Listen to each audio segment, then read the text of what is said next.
Une deuxième saison débute enfin. La nouvelle formule Lumina. Ce sont de nouveaux articles de blog qui sont d'ailleurs prêts pour vous et ils sont accompagnés de nouveaux épisodes audio parce que vous me l'avez demandé. Cela consiste en des articles de blog plus courts mais avec un lien d'approfondissement avec des exercices concrets pour ceux qui veulent écouter l'audio dans l'auto, en faisant la cuisine, votre sport, le ménage, en marchant ou assis dans le confort de votre foyer. Alors, essayez! Pour recevoir les prochains épisodes gratuitement tous les samedis matins par courriel et accéder à la plateforme pour faire vos exercices et vous assurer d'éliminer vos prochains pas, inscrivez-vous sur zaraissani.com/podcast. Bonjour, je suis Zara Issani, coach en carrière et vie pour une brillante prospérité. Je crois que chaque personne a un rôle important à jouer dans le monde. Mon rôle à moi, c'est de vous aider à briller dans votre carrière et dans votre vie, à dédramatiser les situations difficiles, à clarifier les relations, à insuffler l'action pour plus de liberté et de légèreté, tout cela pour être encore plus connecté à votre pouvoir et lumière intérieure, pour mieux vous positionner dans votre carrière et dans votre vie. Comment je fais ça?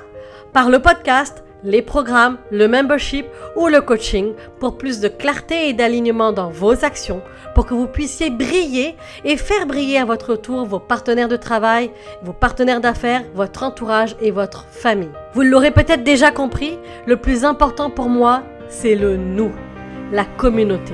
Je suis convaincue que c'est en agissant à l'échelle individuelle que l'on a un réel impact. Et c'est par l'addition de nos transformations individuelles que l'on crée un effet domino sur nos organisations, notre société et notre environnement. Éclairons ensemble vos prochains pas et mettons de la lumière sur vous. Bienvenue au podcast Lumina. Nous avons couvert la mission et la transition de vie. Nous avons aussi couvert le être parfait. Nous voilà ensemble repartis pour un nouveau thème. Et ce thème, nous l'avons déjà effleuré sans vraiment le nommer. Je suis certaine que lorsque vous vous posez des questions telles que « De quoi j'ai peur si je dis non ?» ce thème-là était dans vos pensées. Vous voyez de quoi je parle? Le jugement. Ce jugement qui nous colle à la peau dès qu'on fait ou qu'on ne fait pas, dès qu'on pense ce qu'on devrait faire, ce qu'on aurait dû faire, ce qui aurait pu être.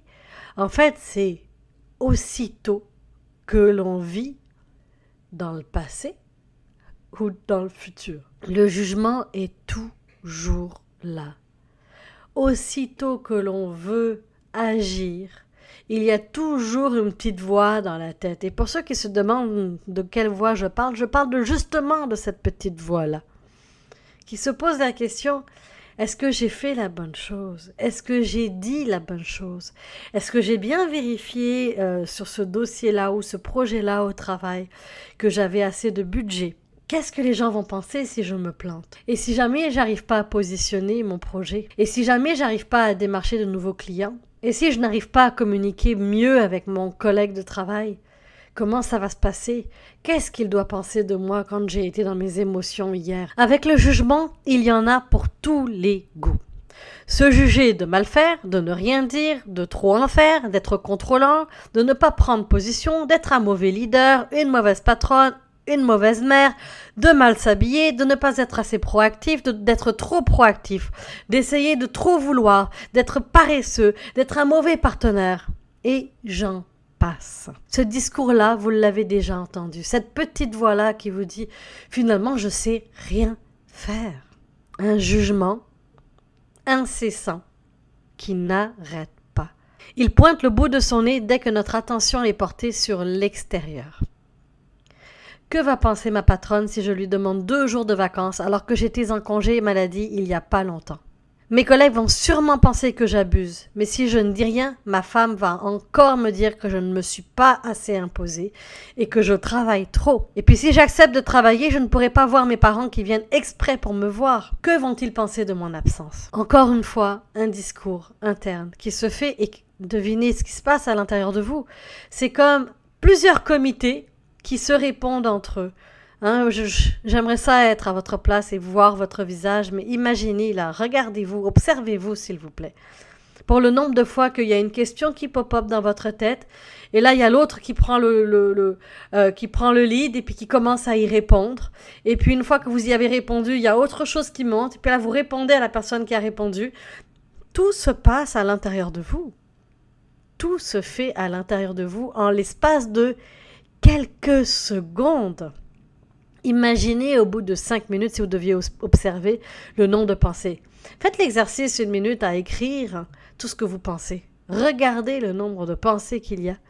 Ça n'arrête pas. Dans ces situations, nous avons l'impression d'être cernés de tous les côtés. Et ce que ça cause? De la paralysie, un manque de prise de décision, des peurs, des doutes. Et vous savez quoi? Ces jugements sont en général négatifs à notre égard. Ils jaillissent de l'inconscient et le mental prend le relais. Parce que c'est bien beau qu'ils jaillissent de l'inconscient. Ok, il y a une idée qui arrive. Que va penser ma femme si je travaille trop, par exemple? Ça peut s'arrêter là. Je suis en train de me poser la question dans mon présent. Comment va penser ma femme? Ce que va dire ma femme si je travaille trop. Si par contre, on prend cette phrase-là et qu'on l'amène dans notre pensée, dans le mental, qu'est-ce qui se passe? Ah ben elle va me dire ça, elle va me dire ça, elle va me dire ça, puis là je vais vivre ça. Et qu'est-ce que vous êtes en train de faire? Vous êtes en train de vivre des émotions d'une situation qui n'est même pas arrivée et qui n'arrivera peut-être jamais. Donc imaginez ce que vous êtes en train de vous faire vivre tous les jours. C'est correct que la première pensée soit là. D'en faire un scénario catastrophe, de se faire un discours mental avec ça, de faire moi j'appelle ça de faire un home run, hein, pour ceux qui connaissent un peu le baseball, c'est quand la personne fait le tour du terrain sans s'arrêter. C'est exactement ça. J'ai pris l'idée et je suis en train de me faire mon scénario catastrophe et je vis les émotions dans mon présent d'une situation future. Finalement, ça se pourrait même qu'on vive double stress. Parce que si la situation arrive, on le vit 2 fois, 3 fois et malheureusement, ça ne s'arrête pas là. Ça reste dans notre tête et on le tourne en boucle, ce scénario-là. Ne me croyez pas, là, s'il vous plaît. Observez-vous. Observez-vous à quel point votre mental est à dompter. Votre mental est à observer. Observez comment vont vos pensées. Observez comment se passent vos idées, comment elles arrivent et comment vous en faites un plat avec une idée qui est venue de l'intérieur. Et pourquoi elles viennent ces idées-là? Parce que tout simplement, l'ego, il s'ennuie quand il n'y a plus rien à penser. Il attrape la première chose qui monte.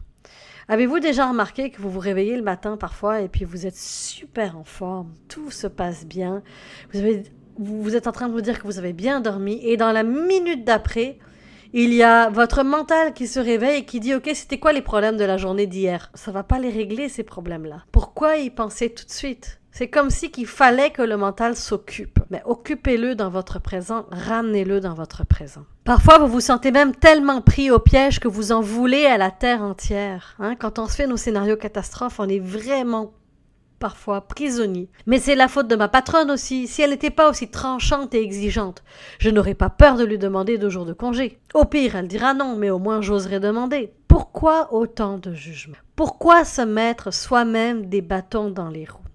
La raison est simple. Tout le monde a besoin de se sentir aimé, d'être aimé. Tout le monde a envie d'être apprécié, reconnu à sa juste valeur.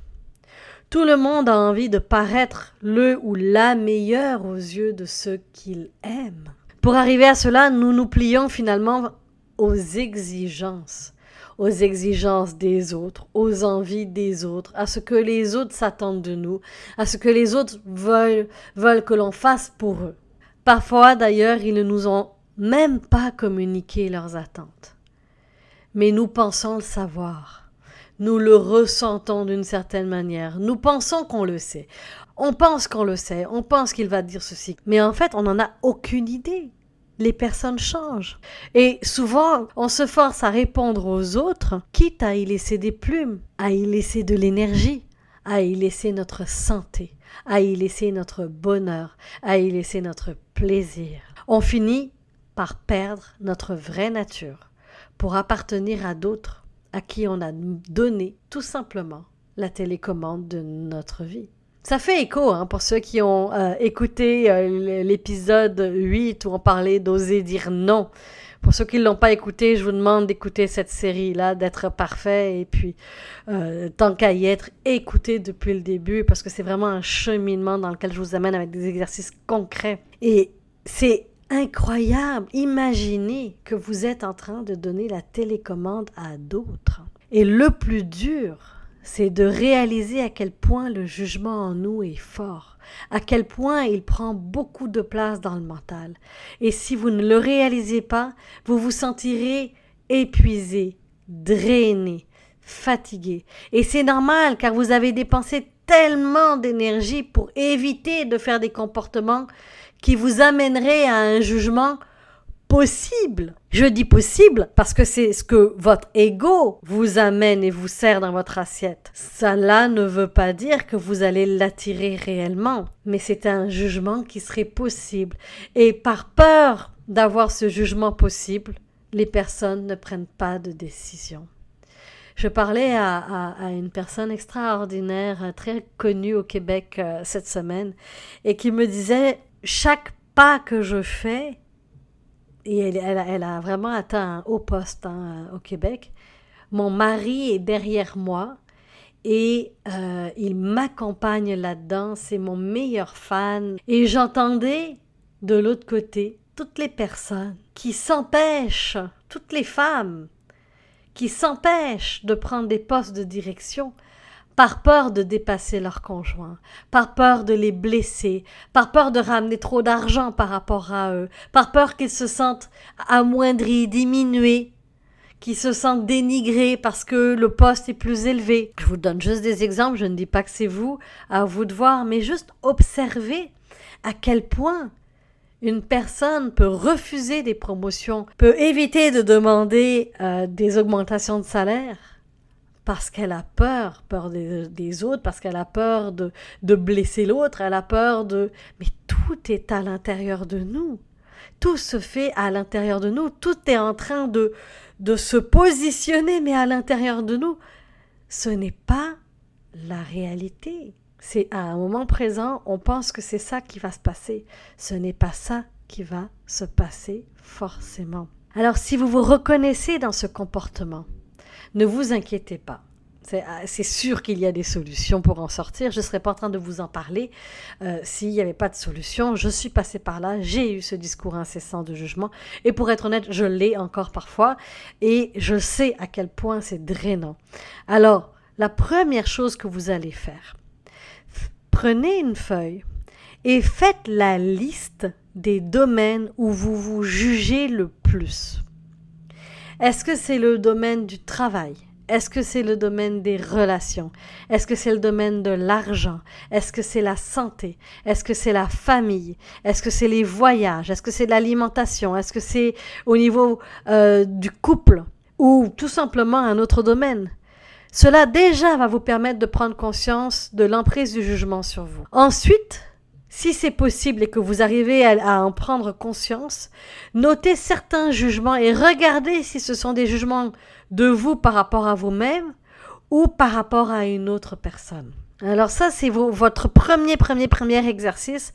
Donc pour les personnes qui ont accès à la plateforme gratuitement et qui ont laissé leur courriel pour avoir accès à la plateforme gratuitement, s'il vous plaît, allez écrire ce que vous avez découvert afin qu'on puisse vous lire et qu'on puisse avancer ensemble et que je puisse vous amener ailleurs pour plus de lumière sur votre jugement, plus de clarté sur ce qu'il y a à débroussailler, à nettoyer, à défraîchir pour pouvoir nous assurer d'être plus doux à l'intérieur de nous, être plus doux dans nos jugements tranquillement, un pas à la fois. Je vous rappelle que si vous avez aimé l'épisode d'aujourd'hui et que vous voulez recevoir gratuitement par courriel et accéder à la plateforme pour faire vos exercices et vous assurer d'illuminer vos prochains pas, inscrivez-vous sur zaraïsani.com/podcast. Je vous dis à la prochaine et passez un lumineux moment à travers vous.